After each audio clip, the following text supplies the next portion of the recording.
사람은 환경과 상황에 많은 영향을 받습니다. 그 사람이 살아가고 있는 환경과 상황에 따라서 그 사람의 말과 행동과 사고방식이 다를 수 있다는 것입니다. 쉽게 말씀드리자면 사람은 환경과 상황이 좋으면 표정과 말투가 밝고, 환경과 상황이 좋지 않으면 표정과 말투가 어둡기 십상입니다. 그렇지 않습니까, 여러분? 왜냐하면 사람은 환경의 지배를 받기 때문입니다. 그런데 우리 크리스찬들은 우리를 지배하려고 하는 환경과 상황과 조건으로부터 영향을 받지 않는, 그래서 세상의 방식과는 다른 삶의 방식을 선택한 사람들입니다. 신앙 생활이 쉽지 않은 이유가 바로 여기에 있습니다. 우리의 삶은 여전히 세상에 뿌리를 두고 세상이 주는 환경의 지배를 받지 않으려고 하니, 그러니 이곳에 살고 있으면서도 이곳에 영향을 받으려고 작정한 사람이니 얼마나 신앙생활이 쉽지가 않고 어렵습니까? 그렇기 때문에 신앙생활은 좁은 문을 선택하는 삶이고 좁은 길을 걸어가는 삶입니다. 그래서 그렇게 하기 위해서는 우리는 항상 깨어 있어야 합니다. 상황과 조건에 지배받지 않고 하나님의 인도하심과 임재 가운데 머물기 위해서는 깨어 있어야 합니다. 상황과 환경에 영향을 받지 않는다는 말을 다른 말로 하면 흔들리지 않는다라고 표현할 수 있습니다. 인생에 바람이 불고 파도가 쳐도 흔들리지 않는 분들을 뵐 때면 참으로 부럽기도 하고, 어떻게 하면 그렇게 흔들리지 않을 수 있을까 생각하게 됩니다. 우리 교회 교우분들 중에 그런 분들이 많이 계시다는 것 알고 있습니다. 상황이 좋지 않고 또 되어지는 일이 불확실한데도 믿음을 붙잡고 흔들리지 않게 계시는 분들을 뵈면 절로 고개가 숙여집니다. 신방을 가서 그런 교우님들을 뵈면 그렇습니다. 그런데 그런 분들에게 공통점이 하나가 있는데, 그것은 얼굴이 밝다라는 것입니다. 얼굴은 마음의 거울이라고 하지요. 얼굴이 밝다라는 것은 마음이 밝다는 것이고, 마음이 밝다라고 하는 것은 그 마음에 기쁨이 있다는 것입니다. 자, 그러니 여러분, 얼굴을 이렇게 밝게 하기 위해서는 내 마음이 밝아야 되고, 내 마음이 밝기 위해서는 내 마음에 기쁨이 있어야 된다라고 하는 말씀입니다. 여러분, 제 얼굴이 조금 이렇게 밝게 보이지 않습니까, 여러분? 여러분들을 뵈니, 또 하나님의 임재 가운데 있으니 제 마음이 기쁩니다. 상황이나 환경은 기뻐할 수 있는 조건이 아닌데 마음에 기쁨이 있다는 것, 어찌된 일일까요? 어떻게 기뻐할 수 있을까요? 기쁨이 있으면 흔들리지 않습니다. 기쁨이 있으면 기쁨이 주는 힘을 경험하게 됩니다. 기쁨이 있으면 환경이나 상황에 쉽게 흔들리지 않습니다. 저는 오늘 여러분들과 함께 흔들리지 않게 하는 원인인 기쁨에 대한 말씀을 나누고자 합니다. 어떻게 그 기쁨을 가질 수 있을지, 그리고 상황이나 환경에 무관하게 어떻게 기쁨의 삶을 살 수 있는지에 대한 말씀을 나누고자 합니다. 오늘 말씀의 제목은 기쁨, 고난을 이기는 능력입니다. 오늘 본문 말씀인 빌립보서 4장 4절의 말씀은 우리에게 이렇게 말씀하고 있습니다. 주님 안에서 항상 기뻐하십시오. 다시 말합니다. 기뻐하십시오. 빌립보 교회로 보낸 편지인 그 빌립보서에서 사도 바울은 강조해서 말하고 있습니다. 기뻐하십시오. 다시 말합니다. 기뻐하십시오. 2번 연속으로 기뻐하라는 말을 하는 것은 그만큼 기뻐하는 것이 중요하다는 것을 보여주고 있습니다. 그런데 그 기쁨이 세상 안에서가 아니라 누구 아니라고요? 주님 안에서, 주님 안에서입니다.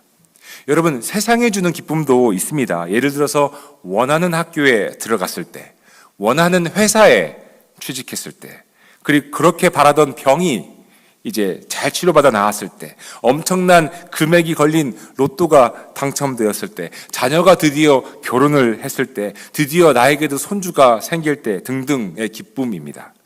이러한 기쁨이 나쁘다는 말씀이 절대로 아닙니다. 세상에 주는 기쁨도 기쁨입니다. 그 기쁨을 폄하할 생각은 추호도 없습니다. 다만 세상이 주는 기쁨은 그 기쁨을 가져다 주는 조건이 있습니다. 원하는 학교에 들어갔을 때의 기쁨은 원하는 학교에 들어갔기 때문에 기쁜 것이고요. 원하는 회사에 들어가서 기쁜 것은 원하는 회사에 들어갔기 때문에 기쁜 것이죠. 로또의 당첨이 기쁨의 원인이 조건이 된 것이죠. 세상 안에서의 기쁨은 이렇게 조건이 있습니다. 하지만 본문 말씀은 세상 안에서가 아니라 분명하게 주님 안에서라고 말하고 있습니다. 주님 안에서 항상 기뻐하십시오. 그런데 여러분, 이 말씀이 잘 이해가 되십니까?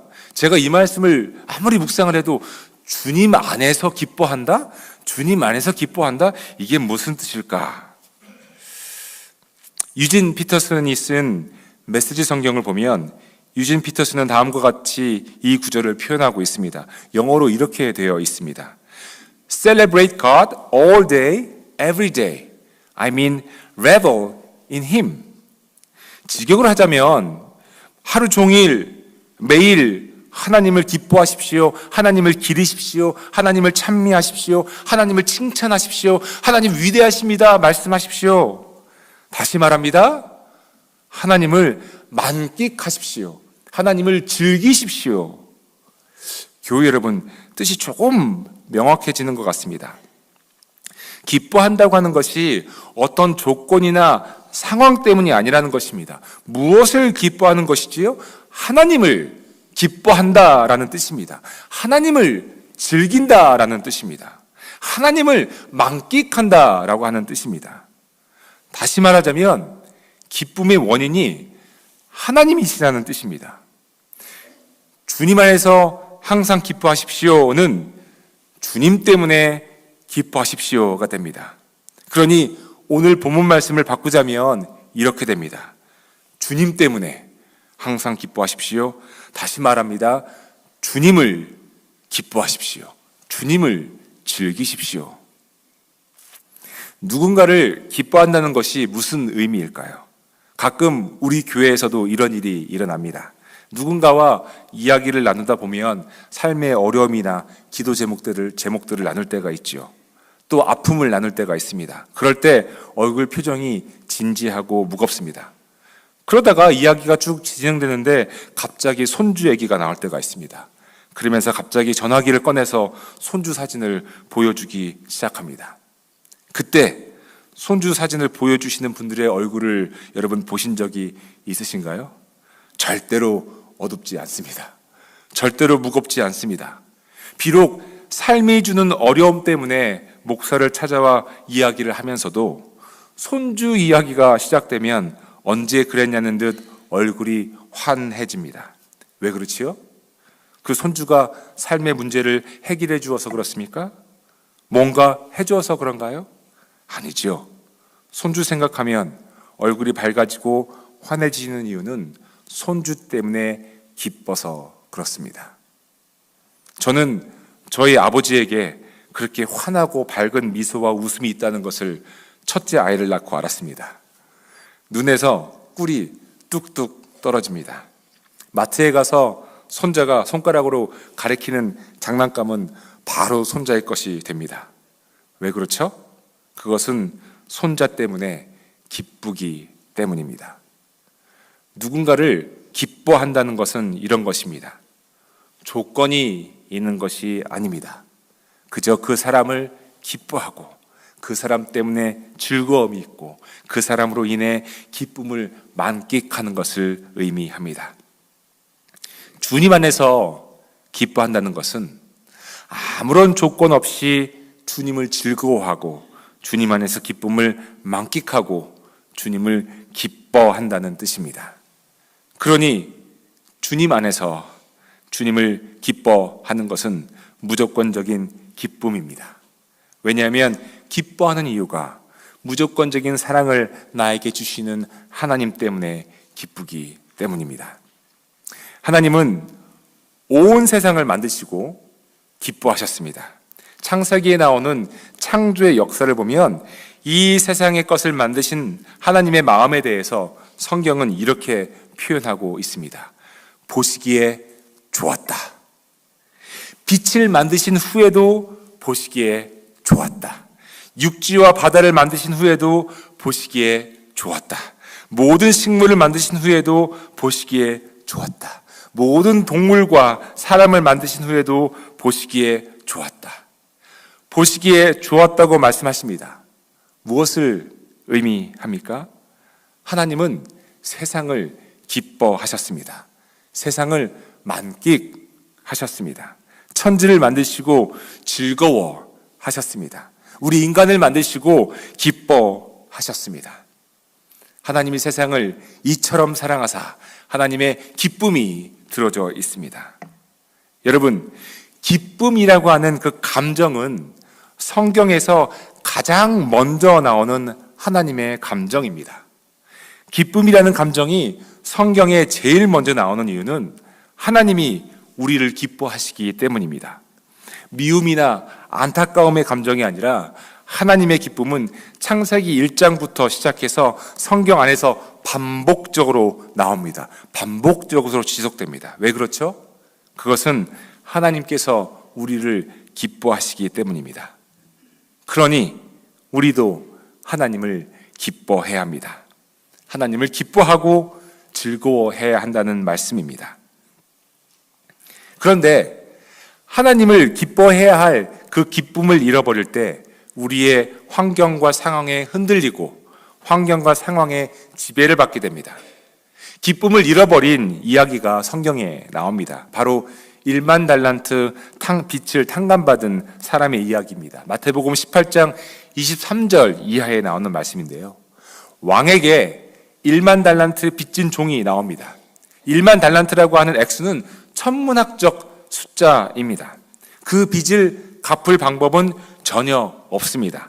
아내와 자식을 노예로 팔아서 갚으라고 왕이 말을 합니다. 그러자 종은 왕 앞에 무릎을 꿇고 애원하죠. 참아주십시오. 다 갚겠습니다. 갚을 방법은 사실 없었습니다. 하지만 왕은 애원하는 종의 모습을 보고 가엾게 그를 여겨서 그를 풀어주고 그 모든 빚을 탕감해 주었습니다. 왕에서 물러난 종은 길에서 자신에게 100데나리온의 빚을 진 친구를 만납니다. 100데나리온이라고 하는 그 금액은 작은 액수의 금액입니다. 그런데 엄청난 빚을 탕감받은 그 종은 자신에게 작은 액수의 빚을 진 친구의 멱살을 잡고 돈을 갚으라고 윽박을 지릅니다. 참아달라고 간청하는 친구를 외면하고 그를 감옥에 넣습니다. 이 이야기를 들은 왕은 자신이 해준 1만 달란트의 탕감을 취소하고 그 종을 감옥에 넣었습니다. 이 이야기의 결론은 마태복음 18장 35절에 나옵니다. 이렇습니다. 너희가 각각 진심으로 자기 형제 자매를 용서해 주지 않으면 나의 하늘 아버지께서도 너희에게 그와 같이 하실 것이다. 그래서 많은 사람들은 이 이야기의 교훈이 용서라고 이해합니다. 틀린 말이 아닙니다. 분명 용서는 우리 크리스찬들이 실천해야 할 열매이고요. 이 이야기의 결론은 용서입니다. 그런데 그 종은 왜 용서의 열매를 맺지 못했을까요? 왜 용서하지 못했을까요? 그것은 그 종이 엄청난 빚을 탕감받았다고 하는 그 사실을 기뻐하지 못했기 때문입니다. 아내와 자식을 팔아서 갚아야 할 그 빚을 탕감받았으면 당연히 덩실덩실 춤이라도 추면서 기뻐해야 되지 않겠습니까? 근데 성경에는 그가 기뻐했다는 말이 없습니다. 그는 빚을 왕으로부터 탕감받았다는 그 사실에 기뻐하지 못했죠. 정말 기뻐했다면 적은 액수의 돈을 빚진 친구를 그렇게 매몰차게 대할 수는 없었을 것입니다. 그는 기쁨을 잃어버렸습니다. 여러분, 한번 상상해 보십시오. 엄청난 액수의 로또가 당첨되었다고 칩시다. 천문학적인 숫자입니다. 써도 다 쓸 수 없는 액수의 돈입니다. 길을 가다가 50불을 빚진 친구를 만납니다. 그 친구가 미안하네, 내가 지금 50불이 없어, 곧 갚겠네 했다고 칩시다. 여러분은 어떻게 하시겠습니까? 저 같으면 이봐 친구, 50불? 잊어버리게, 갚지 않아도 돼. 대신 힘든 일이 있으면 이야기해줘, 내가 도와줄게. 아마 이랬을 것 같습니다. 천문학적인 액수 앞에서 50불이 대수입니까? 사랑하는 교회 여러분, 우리는 하나님께서 베풀어 주신 엄청난 은혜로 말미암아 예수님께서 십자가에 달려 우리를 위해 대신 돌아가심으로 그 엄청난 구원의 선물을 받았습니다. 그 구원은 값을 매길 수 없는 엄청난 대가의 선물입니다. Priceless gift이죠. 그것을 우리가 받았습니다. 1만 달란트로 표현되는 그 액수랑도 비교할 수 없는 엄청난 구원의 은혜를 우리는 받았습니다. 그런데 그 구원의 감격, 그 구원을 주신 하나님을 기뻐하지 못하고 있다면 1만 달란트를 탕감받았지만 다시 그 탕감을 잃어버린 종과 다를 바가 무엇이 있겠습니까? 우리의 삶이 기쁨으로 가득해야 하는 이유는 우리를 구원하신 예수 그리스도 때문입니다. 예수님 때문에, 예수님 안에서 예수님을 기뻐해야 한다는 말씀입니다. 여러분, 주님이 우리를 구원하지 않으셨습니까? 그 엄청난 구원의 선물을 우리 다 받지 않았습니까? 그러니 기쁨은 당연합니다. 기쁨은 너무나도 당연합니다. 기쁨을 잃어버린 종의 이야기와는 반대로 하나님 때문에 기쁨의 삶을 살았던 사람이 성경에 기록되어 있습니다. 그 중 하나가 요셉입니다. 창세기에 나오는 요셉은 형들에게 종으로 팔렸습니다. 그는 이집트의 보디발이라고 하는 장군의 집에서 노예로 살게 되었습니다. 그의 상황은 비참했습니다. 요셉은 야곱의 12형제 중 11번째로 태어나 귀하게 자랐던 아들이었습니다. 하지만 그는 형들에게 배신을 당하고 죽임을 당할 뻔했다가 종으로 팔리게 되었습니다. 그의 마음을 여러분 상상해 보십시오. 얼마나 좌절감이 컸겠습니까? 형들에 대한 배신감은 어땠을까요? 피부치에게 배신을 당했으니 말입니다. 종살이의 삶에서 벗어날 수 있는 길도 전혀 없어 보였습니다. 그는 그렇게 낯선 땅에서 종으로, 노예로 살아야 했습니다. 그런데 성경은 요셉의 삶에 대해서 이렇게 말을 합니다. 주님이 요셉과 함께 계셔서 앞길이 잘 열리도록 그를 돌보셨다. 그 주인은 주님께서 요셉과 함께 계시며 요셉이 하는 일마다 잘 되도록 주님께서 돌보신다는 것을 알았다. 개역개정판 성경을 보면 여호와께서 요셉과 함께 하심으로 형통한 자가 되어 라고 표현하고 있습니다. 형통한 자가 되었다라고 합니다. 요셉을 형통케 하셨다고 성경은 말합니다. 형통이라는 말은 모든 것이 잘 된다라는 뜻입니다. 그런데 여러분, 우리가 생각하는 모든 것이 잘 될 거야, 모든 것이 형통할 거야 라고 하는 것과 성경에서 말하는 모든 것이 잘 될 거야 라고 하는 것은 다른 것 같습니다. 우리의 기준으로는 이미 요셉은 잘 되지도 않았고 잘 될 수도 없습니다. 형들에게 배신을 당하고 노예로 팔렸는데 뭐가 모든 일이 잘 됐다고 할 수가 있겠습니까? 그런데 성경은 하나님은 요셉의 모든 일이 잘 되도록 하셨다. 여호와께서 요셉과 함께 하심으로 그가 형통한 자가 되어 라고 기록하고 있습니다. 어디 그뿐입니까? 보디발의 아내의 유혹을 뿌리쳤지만 모함과 거짓으로 구덩이 감옥에 갇히는 죄수가 되었습니다. 귀한 집 아들에서 타국의 노예로, 그리고 죄수로, 그는 그의 세상적 신분은 점점 더 나락으로 떨어집니다. 혈육 하나 없는 이집트에서 그의 사정을 돌봐줄 사람 하나 없는 그곳에서 그는 이제 죄수가 되었습니다. 그런데 요셉은 그 구덩이 감옥에서도 돋보이는 존재가 됩니다. 성경은 이렇게 말을 합니다. 간수장은 요셉에게 모든 일을 맡기고 아무것도 간섭하지 않았다. 그렇게 된 것은 주님께서 요셉과 함께 계시기 때문이며 주님께서 요셉을 돌보셔서 그가 하는 일은 무엇이나 다 잘되게 해주셨기 때문이다. 한마디로 형통케 하셨다는 뜻입니다. 여호와께서 요셉과 함께 하시니 형통한 자가 되어. 세상의 기준으로 볼 때 요셉은 결코 형통한 사람이 아니었습니다. 그의 상황을 보면, 환경을 보면 결코 형통할 수 있는 사람이 아니었습니다. 세상의 기준으로는 그는 노예였고 죄수였습니다. 그런데 성경은 그가 하는 일은 무엇이나 잘 되었다고 기록합니다. 그 이유는 무엇이죠? 하나님이 그와 함께 하셨다는 것입니다. 그러니 형통의 기준, 모든 일이 잘 된다고 하는 기준이 이제 바뀌어야 합니다.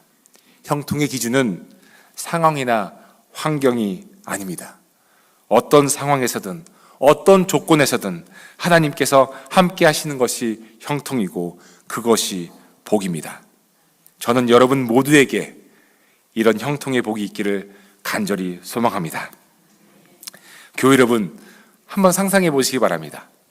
형들에게 배신당해 팔려온 요셉의 얼굴에 어두움이 깔리고 스톤 페이스, 아주 딱딱한 돌과 같이 딱딱한 얼굴을 하는 것은 아마 정상적인 반응일 것입니다.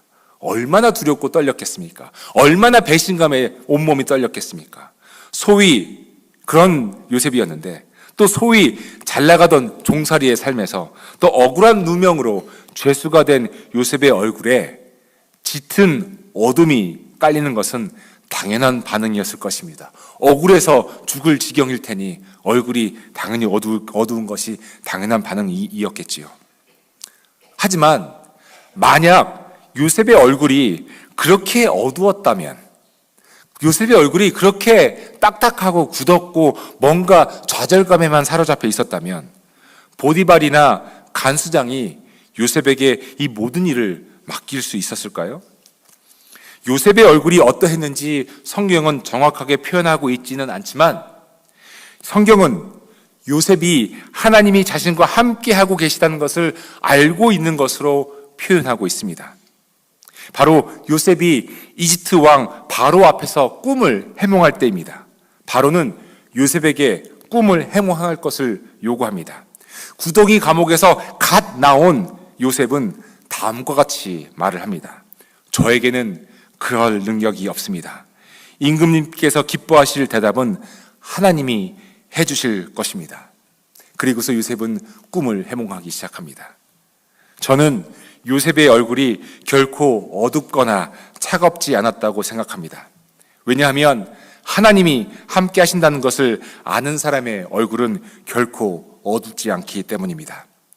2년 이상을 구덩이 감옥에 갇혀 있으면서도 그는 나오자마자 하는 말이 하나님이 해주실 것이라는 말이었습니다. 그리고 하나님의 지혜로 바로 꿈을 해몽합니다. 사랑하는 교회 여러분, 예수님을 구세주로 믿고 그분의 십자가의 능력 안에서 살기로 작정한 모든 사람들은 환경과 상황에 흔들리지 않습니다. 예수님을 구세주로 믿고 예수님을 따르는 사람들은 고난이나 환난에 굴복하지 않습니다. 도리어 그들의 얼굴은 환하게 빛이 납니다. 고난이 꺾을 수 없는 기쁨이 있기 때문입니다. 그 기쁨은 주님 때문입니다. 주님 때문에 즐겁고 주님 때문에 기쁨이 넘칩니다. 기쁨은 하나님을 기뻐하는 것이고 하나님을 즐거워하는 것이고, 하나님을 기뻐하고 즐거워할 수 있는 것은 하나님이 우리와 항상 함께 하신다고 하는 진리를 믿을 때 기뻐하고 즐거워할 수 있습니다. 예수님께서 이 땅에 오실 때 어떻게 선포되었지요? 임마누엘, God with us. 하나님이 우리와 함께 하신다. 그렇기 때문에 그의 오심은 우리에게 기쁨 아닙니까? 하나님이 함께 하시니 말입니다. 그러니 여러분, 이제 제가 여러분께 여쭙겠습니다. 잘 대답해 주시기 바랍니다. 하나님이 여러분과 함께 하신다는 것을 믿으십니까? 믿으시면 이제 기쁨을 선택하시기 바랍니다. 환경과 조건에 조금은 흔들릴 수 있을지라도, 내가 사람인지라 환경과 조건에 조금은 마음을 빼앗길 수 있을지라도 하나님이 나와 함께 하시기 때문에, 나를 구원하신 예수 그리스도께서 나와 함께 하시기 때문에, 지금도 나를 위해 십자가에서 보혈을 흘리신 예수 그리스도의 그 임재가 나와 함께 하시기 때문에 상황과 환경에 조금은 흔들릴지라도 나는 기뻐할 수 있습니다. 그 기쁨의 원인은 오직 하나님 때문에 그렇습니다. 우리는 어리석은 종의 이야기처럼 기쁨을 잃어버리지 말아야 됩니다. 구원은 값을 매길 수 없는 엄청난 선물입니다. 이 선물을 받고도 기쁨이 없다면 고난과 환난에 넘어지고 말 것입니다. 그러나 어떤 시련이나 환난이 와도 내가 흔들리지 않는 이유는 내 안에 주님으로 인한 기쁨이 있기 때문입니다. 환경이 나를 주관하지 못하고 시련이 나를 흔들지 못합니다. 왜냐하면 주님 때문에 내가 기쁘기 때문입니다. 노예가 되었어도, 죄수가 되었어도 요셉에게 하나님은 함께 하셨습니다. 그것으로 요셉이 하는 모든 일이 형통케 되었습니다. 나중에 이집트의 총리가 되었다고 해서 형통케 된 것이 아닙니다. 감옥에 있던, 종살이로 있던 하나님이 함께 하셨기 때문에 그는 형통한 자가 되었던 것이죠. 환경이나 상황이 변하는 것이 축복이 아니라 하나님이 함께 하시는 것이 축복입니다. 어떤 상황에서든 함께 하시는 주님 때문에 우리는 흔들리지 않습니다. 주님 때문입니다. 그러니 주님을 기뻐하고 주님을 즐거워하는 것이 우리의 당연한 삶이어야 합니다. 이제 말씀을 정리하고자 합니다. 기쁨은 고난을 이기는 능력입니다. 기쁨은 환경과 조건을 뛰어넘는 능력입니다. 기쁨은 환난을 이기는 능력입니다. 기쁨은 두려움과 불확실성 속에서 하나님께서 하실 일을 기대하게 만드는 능력입니다. 기뻐하시기 바랍니다. 하나님 안에서 기뻐하시기 바랍니다. 빌립보 교회를 향한 사도 바울의 외침을 한번 들어보십시오. 그의 당시의 외침은 오늘 우리 와시던 한인교회를 향한 외침입니다. 함께 외쳐볼까요? 시작. 주님 안에서 항상 기뻐하십시오. 다시 말합니다. 기뻐하십시오. 기쁨을 선택하십시오. 하나님으로 인해 기뻐하고 하나님을 기뻐하십시오. 주님의 이름으로 우리 와시던 한인교회 모든 교회 여러분들께, 그리고 방송으로 예배에 참여하시는 모든 분들께 주님을 기뻐하는 그 기쁨을 선포합니다. 고난을 이기는 능력인 기쁨은 이제 우리의 것입니다. 주님 안에서 기뻐하십시오. 아멘. 함께 기도하겠습니다. 이 시간 말씀을 기억하며 말씀을 붙잡고 다짐하며 결단하며 기도하겠습니다. 하나님, 제가 기뻐합니다. 하나님 때문에 기뻐합니다. 주님 때문에 기뻐합니다. 이 마음의 결단을 하며 함께 기도하겠습니다. 기도합니다.